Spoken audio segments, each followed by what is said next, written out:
So next आपण जसं म्हणतोय की तुमच्या डब्ल्यूबीसीचं आपण क्लासिफिकेशन बघणार होता.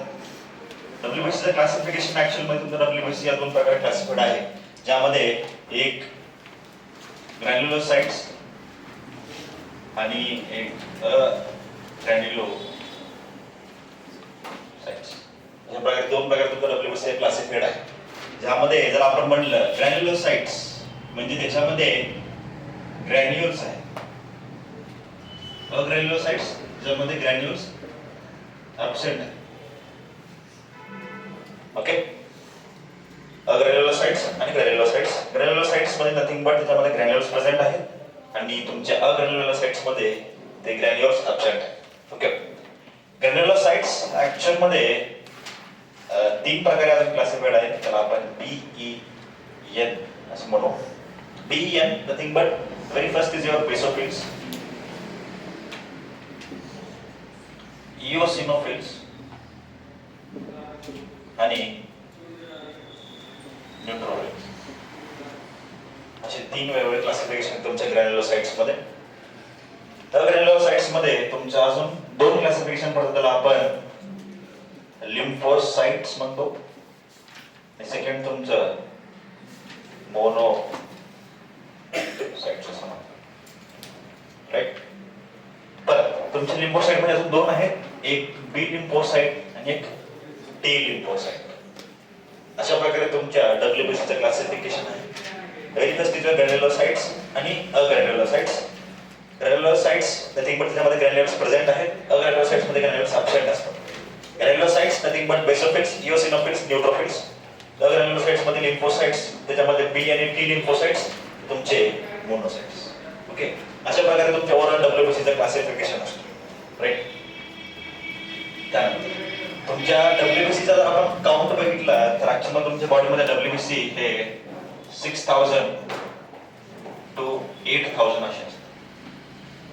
तुमच्या बॉडीमध्ये तुमच्या डब्ल्यूबीसीचा काउंट हा 6000 to 8000 असतो. कळलं? नेक्स्ट आपण तसं म्हणलं डब्ल्यूबीसीचं फंक्शन काय? To provide immunity. राईट, आणि त्यालाच आपण तुमच्या बॉडीचं काय म्हणलं? सोल्जर्स ऑफ युअर बॉडी म्हणलं. राईट, त्यामध्ये जर आपण म्हणलं सगळ्यात मेन जे आहे ना, दॅट इज युअर न्यूट्रोफिल्स. सगळ्यात पहिले जातो मारण्यासाठी. म्हणजे काय? समजा बॉडीमध्ये काहीतरी फॉरेन पार्टिकल आलेला आहे, म्हणजे तुमचा बॅक्टेरिया किंवा व्हायरस आलेला आहे. इथं विषय काय व्हायला, तुमच्या बॉडीमध्ये सगळ्यात फर्स्ट त्यांना लढण्यासाठी ना तुमचे न्यूट्रोफिल्स जातात. कोण जाते? न्यूट्रोफिल्स जाते. मी काय म्हणलं होतं, तुमच्या बॉडीचे काय सोल्जर्स आहेत, बरोबर? मग सोल्जर्स मध्ये काय झाला, डब्ल्यूबीसी सगळ्यात पहिले न्यूट्रोफिल्स काय केला, पुढे लढण्यासाठी गेला. कोणासोबत? तुमच्या बाहेरच्या फॉरेन पार्टिकल सोबत. It might be bacteria, it might be virus, it might be anything. बाहेरच्या फॉरेन पार्टिकल सोबत तुम्हाला सगळ्यात पहिले लढायला गेला तुमचा न्यूट्रोफिल्स. समजा न्यूट्रोफिल्सला काही झालंच नाही, न्यूट्रोफिल्स काय झालं, मेला. न्यूट्रोफिल्स किल केली न्यूट्रोफिल्सला. तर तुमच्या बॉडीमध्ये परत मोनोसाइट्स आहेत. ह्यानं जर काही करू शकला नाही तर मग ह्यानं ऍक्टिव्हेट होतं. कोण? मोनोसाइट्स. मोनोसाइट्स ऍक्टिव्हेट झाले जर समजा मोनोसाइट नव्हे झालं नाही, समजा कारण न्यूट्रोफिल्सनं मारलं त्यालाच मारून टाकलं. मोनोसाइट्स गेले पुढे मारायला, त्याला मारून टाकलं. आता विषय काय झाला, मग ह्यानं काढता याचं ब्रह्मास्त्र. डब्ल्यूबीसी कडे त्याचा ब्रह्मास्त्र. म्हणजेच काय की तुमचे जे मोनोसाइट्स होते हे एकूणमेकात फ्यूज होत होतात. फ्यूज होत होतं म्हणजे एकूणमेकाला मिळून एक मोठं दानवासारखं बनवत होते. बघितलं असतं पिक्चर मध्ये. त्या टाइमला काय होते, बॉडी काय करते, मोनोसाइट्सचं फ्युजन होतो आणि मोनोसाइट्सचं फ्युजन बनून तुमच्या बॉडीमध्ये मॅक्रोफेजेस बनतात. मॅक्रोफेजेस ना आता कोणाला सोडत नाही आणि हा ब्रह्मास्त्र असल्यामुळं सगळ्यांना आता मारून टाकले. अशा प्रकारे तुमची बॉडीची डिफेन्स सिस्टम आहे. डिफेन्स सिस्टम नथिंग बट तुमच्या बॉडीचे सोल्जर्स आहेत, म्हणजे लढणारे माणसं इथे. म्हणजे कोणालाच काही झालं नाही तर माणसांना बाहेर निघतो. ह्यांना जरा साईडला राहते, म्हणजे ह्यांना खेळू दे जरा. मग पहिलेच जे काही आहे ह्यांच्याला झालं नाही तर मग त्यांना मैदानात उतरतो मॅक्रोफेजेस. कळलं? अशा प्रकारे तुमची बॉडी सिस्टम काम करते. न्यूट्रोफिल्स ऍक्टिव्हेट झाले, त्याच्यानंतर तुमचे मोनोसाइट्स ऍक्टिव्हेट झाले. मोनोसाइट्स नंतर त्यांचं फ्युजन झालं, मग तुमचे काय म्हणले, मॅक्रोफेजेस बनले. मॅक्रोफेजेस पासून पुढे वाचले. जर वाचलं तर मग तुम्हाला बॉडीचे डिसीज असतात, मग नंतर तुम्हाला चढवावं लागते सलाईन. हे नॉर्मल मेकॅनिझम सांगितले मी तुम्हाला. समजा हे डिस्टर्ब झाली की मग तुम्हाला सलाईन चढवावं लागतं. ह्या प्रकारे तुमची बॉडी सिस्टम चालते.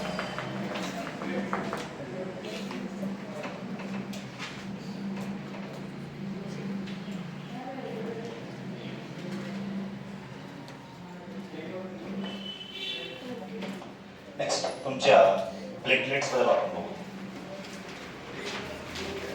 Platelets nothing but ट्रोपोसाइट्स.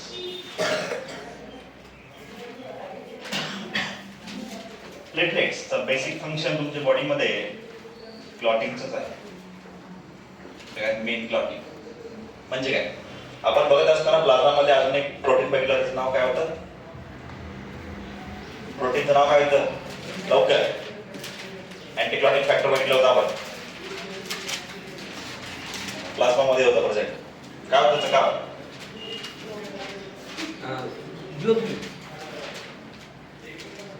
अजून एकदा बघा नीट. फिब्रिनोजेन होतं का?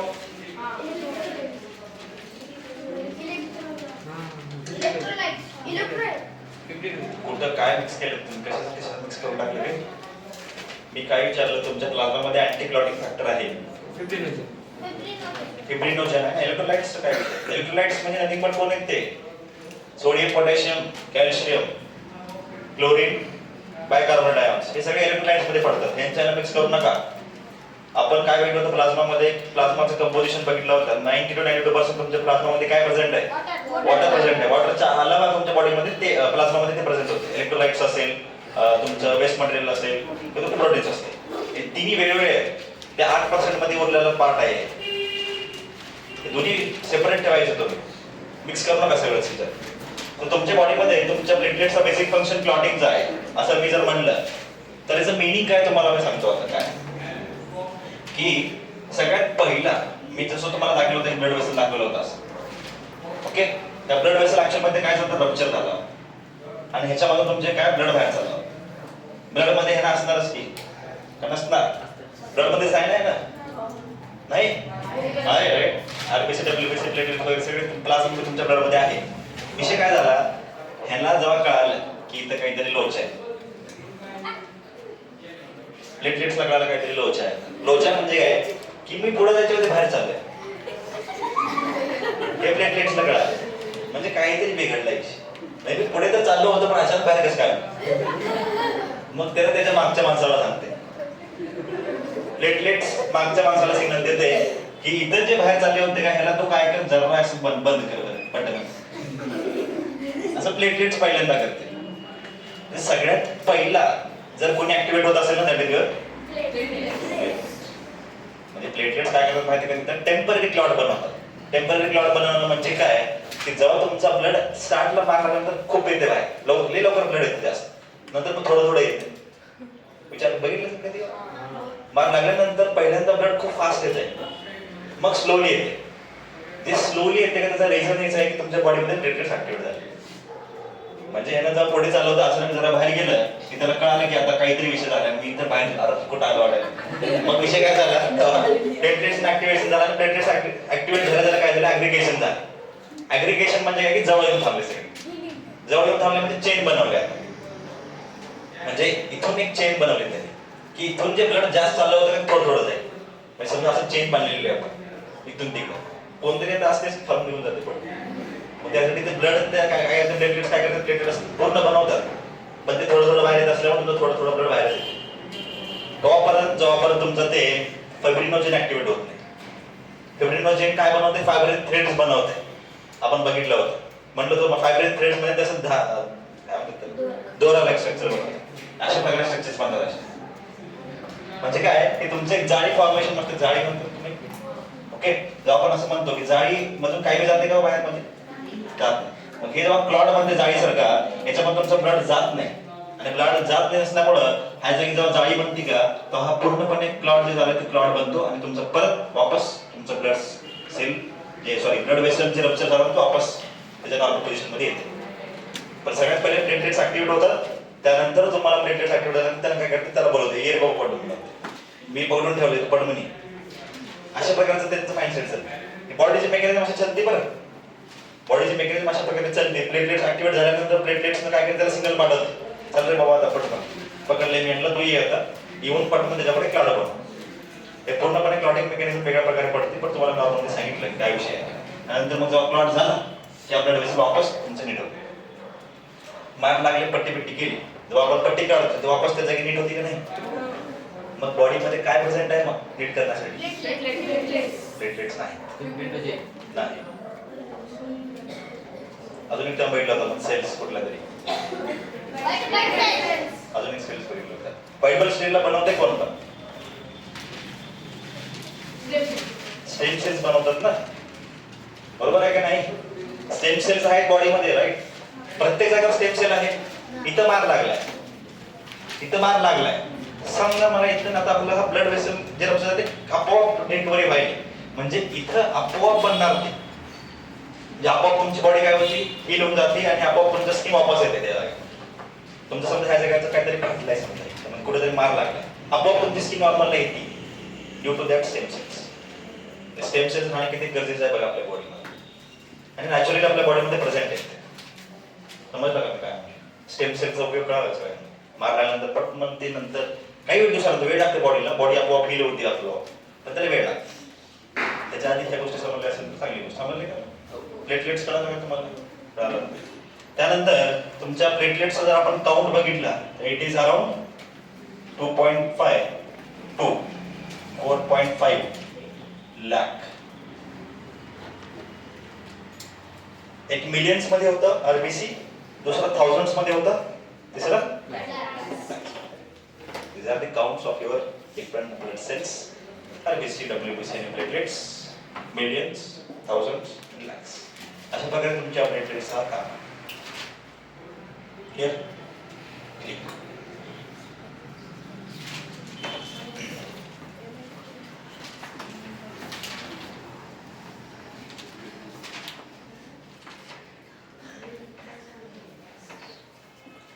लास्ट तुमचं ब्लड ग्रुप आपण बघू. एवढं एक सेक्शन झालं की मग आपण थांबू. Blood group, blood group check केलं का तुमचं? हो. काय सांगा बरं मला? ए प्लस आहे, ए प्लस आहे, बी प्लस आहे, एबीआरएच पॉझिटिव्ह. बघा बघा तो कसं आहे, डायरेक्टली त्यांना बायोलॉजिकल टर्म्स मध्ये सांगितलं आरएच पॉझिटिव्ह. अजून कोणाला माहिती तुमचं ब्लड ग्रुप? तुमच्या बॉडीमध्ये किंवा ओव्हरऑल अर्धवट फक्त 4 टाइप्स ऑफ ब्लड ग्रुप असतात. The very first is your A, B, A B आणि ओ. याच्या व्यतिरिक्त तुमच्या जगामध्ये सापडत त्याच्या व्यतिरिक्त कुठला ब्लड ग्रुप सापडत नाही. कुठं बी जर ओळखत गेलं की तुम्हाला दुसरं काही पाहिजे नाही, मला सी बी पाहिजे, मला झेड बी पाहिजे, भेटत असंच आहे. ए बी, ए बी आणि ओ असे बेसिकली तुमच्या 4 ब्लड ग्रुप्स आहेत. किती आहेत? 4. चालेल. त्यामध्ये अजून काही गोष्टी आहेत.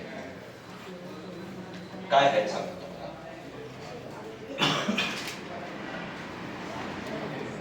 तुमच्या इथं बॉडी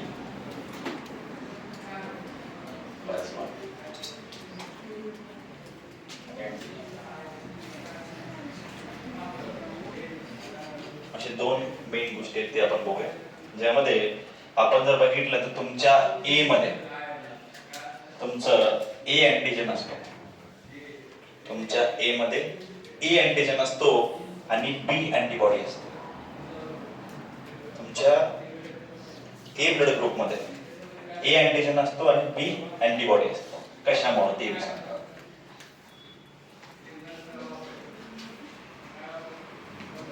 कशामुळे? कारण की तुम्हाला सगळं काम शिस्तीत चालवलं पाहिजे. शिस्तीत चालणं म्हणजे काही कुठं ना कुठं प्रॉब्लेम येऊ नये, भांडणं होऊ नये म्हणून. समजा हा वाला ए तुमचा ब्लड ग्रुप, ए अँटीजन आहे आणि याच्यावर बी आहे. ए आणि ए असेल तर भांडणं होतात तिथं. तर ते भांडणं होऊ नये याच्यामुळे तुमचा बॉडीमध्ये ए अँटीजन दिला आहे आणि बी अँटीबॉडी दिली. ए अँटीजन दिला आणि बी अँटीबॉडी दिली. बी मध्ये कुठला अँटीजन असेल? अँटीजन म्हणताय, बी अँटीजन असेल. आणि अँटीबॉडी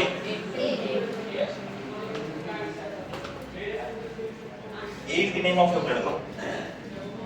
अशा प्रकारचे नाव दिले तुमच्या ब्लड ग्रुपचे ए बी आणि ओ. राईट. त्याच्यानंतर त्याच्यामध्ये ए बी आहे. ए बी मध्ये जर आपण अँटीबॉडीज बघितलं तर कुठले कुठले?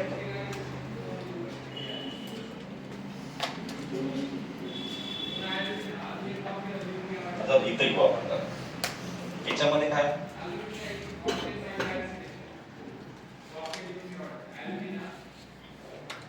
ओ आहे. बरं तुम्ही सांगा तुमच्या लेवलला काय असतं अँटीबॉडी काय असतात? ए आणि बी असतो. अँटीजन असणार का? अँटीजन राहत नाही. अँटीजनच राहत नाही. तुमच्या ओ ब्लड ग्रुप मध्ये अँटीजन राहत नाही आणि तुमच्या एबी मध्ये आपण जर आता म्हणतो की कुठल्याच प्रकारचा अँटीबॉडी बी राहत नाही. तुमच्या अँटीबॉडीज ए आणि बी मध्ये नाहीच आहेत आणि अँटीजन हे ए आणि बी असतात. अशा प्रकारे तुमचं ओव्हरऑल ब्लडचं फॉर्मेशन असतं. त्याच्यामध्ये काय असतं तुम्हाला सांगतो. हे असं का बरं आहे सगळ्यात मेन. तर आपण बघितलं तर तुमच्या ह्याच्यावर एबी हा ऍक्च्युअल मध्ये युनिव्हर्सल एक्सेप्टार म्हणून बघितलेला आहे. ब्लड कमी ब्लड देतो आपण माहिती ना. बघितले का तुम्ही? ब्लड चढवतो चांगला. चढवण्यासाठी ना पहिले ब्लड ग्रुप कोणत्या बघावं लागेल. ए आहे, बी आहे, एबी आहे का ओ आहे असं बघावं लागतं आपल्याला पहिले. ब्लड ग्रुप देणारा कोण आहे आणि घेणारा कोण आहे. घेणाऱ्याचा ब्लड ग्रुप काय आणि देणाऱ्याचा ब्लड ग्रुप काय. त्यामध्ये आपण जर ओ म्हणला तर ओ ऍक्च्युअल मध्ये युनिव्हर्सल डोनर आहे. कोणाला बी देऊ शकतो आणि हा कोणाकडून बी घेऊ शकतो. कळलं का? म्हणजे हा कोणाकडून बी घेऊ शकतो कारण की याच्यामध्ये अँटीबॉडीजच नाहीये. मला सांगा भांडण होईल का? मध्ये अँटीजन पासून आहे. बाहेर कोणतरी पाहिजे का नाही तिचं भांडण करण्यासाठी. असं बाहेर भांडण करायला कोणीच नसल्यामुळं तुम्हाला हा एबी असा आहे की एबी घेते, बीबी घेते की ओबी घेते. कोणाकडून बी घेते. कोणाकडून बी घेऊ शकतो. इथं काय विषय प्रॉब्लेम आहे तुम्हाला सांगतो. अँटीबॉडीज बाहेर प्रेझेंट आहेत म्हणजे ए आणि बी प्रेझेंट आहे पण अँटीजनच नाहीये. तर इथे विषय काय झाला की अँटीजन नसल्यामुळं त्यांना कोणाकडूनच घेऊ शकत नाही. सगळ्याला देऊ शकतो पण कोणाकडूनच घेऊ शकत नाही. त्यांना कोणाकडून घेऊ शकणार फक्त ओ कडूनच घेणार आहे. म्हणजे ओ ब्लड ग्रुप असा ब्लड ग्रुप आहे ज्यामध्ये ओ ब्लड ग्रुप फक्त ओ वाल्या माणसाकडूनच घेऊ शकतो. त्याच्या व्यतिरिक्त कोणाकडूनच घेऊ शकत नाही. कारण त्याच्यामध्ये अँटीजन काय आहे म्हणजे यांना देऊ शकते. त्याचं बेसिक रिझन हेच आहे की त्याच्यामध्ये अँटीजन नसल्यामुळे सगळ्यांना देऊ शकतो पण घेऊ शकत नाही कारण त्याच्याकडे अँटीजन घेऊ शकत नाही. तर कोणाकडून फक्त घेणार कोणाकडूनच ओ कडूनच घेणार. त्याच्या व्यतिरिक्त कोणाकडूनच घेऊ शकत नाही. कळलं का? अशा प्रकारे तुमचे ओव्हरऑल याचं फॉर्मेशन असते. कळलं? ब्लड ग्रुप्स एबी आणि ओ युनिव्हर्सल एक्सेप्टर, युनिव्हर्सल डोनर. अशा प्रकारे तुमचं ओव्हरऑल हा ब्लड बद्दल इंट्रोडक्टरी पार्ट म्हणजे ओव्हरऑल तुमचं ब्लड काय असतंय, ब्लड मध्ये काय कंपोजिशन आहे, ब्लडचे काय सेल्स आहेत आणि त्या सेल्सचं फंक्शन आहे. राईट.